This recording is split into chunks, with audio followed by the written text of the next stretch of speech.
In this episode of E30 Source, I figured I'd show you guys some body work that I had done. So, being that this car is 27 years old, it is kind of getting rusty on the fenders, and I will give it to you, my car isn't the cleanest thing in the whole wide world. But anyway, I figured since I love this car so much, I might as well put a little bit more money into it and make it look pretty nice, being that getting rid of all the rust and everything else. So, I wanted to show you guys how I installed the two fenders as well as the front valance.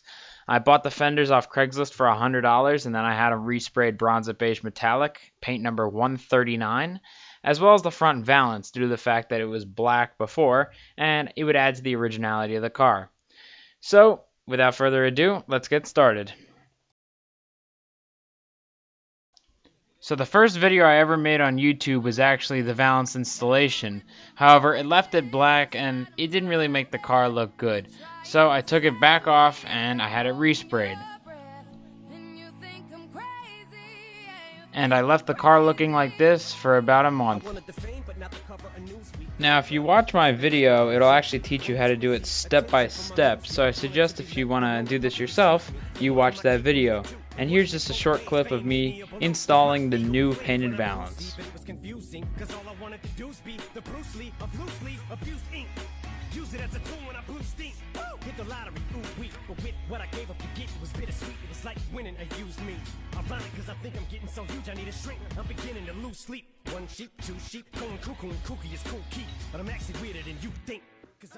And if you see that little tab on the end of the valance right there, I actually took a tiny drill bit and drilled a little hole through it, as well as on the body of the car itself. Then I ran a tiny little sheet metal screw through the backside so it could be mounted, and no need for one of those side mounting brackets for the valance, which are very, very hard to find.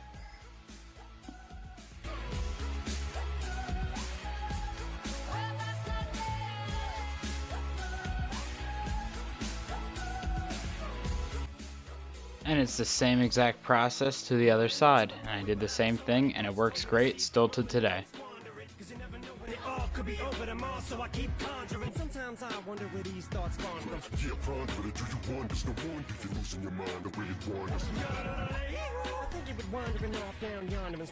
I think it looks so much better.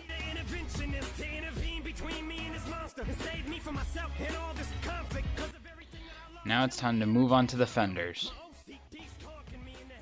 Knocking, nobody's home. I'm sleepwalking. I'm just relaying what the voice in my head saying. Don't shoot the messenger. I'm just friends with them.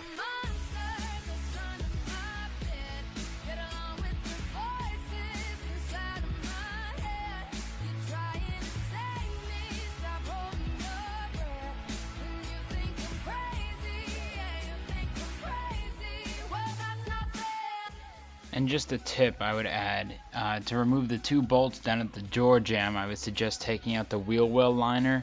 It just makes it that much easier.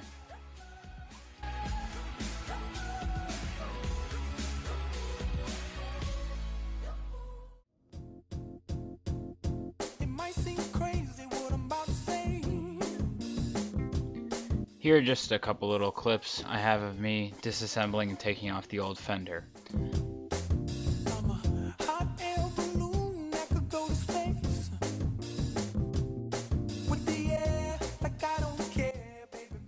Out with the old and in with the new.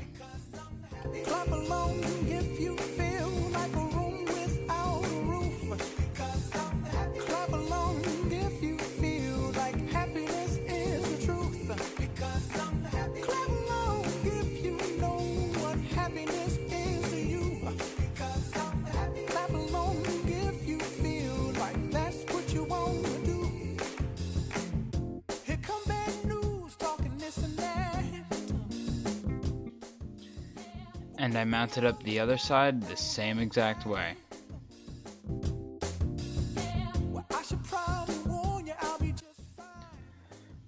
And now to take off the trim parts on the fenders themselves, all you gotta do is get a flathead screwdriver and pry them out.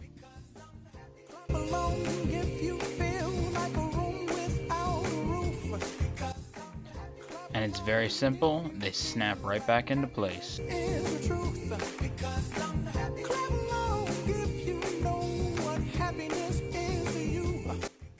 I gotta say, I think the painter did a really good job of matching, considering the car is so old. Bring me down, can't none bring me down. And in the spirit of all this happiness, the next day my driver's door gets keyed by some jealous person. I was extremely angry when I saw this. However, life does go on and I'm gonna have to fix it. So that'll be the next video. Thank you for watching E30 Source and stay tuned for the next video where I'll be repairing that key mark.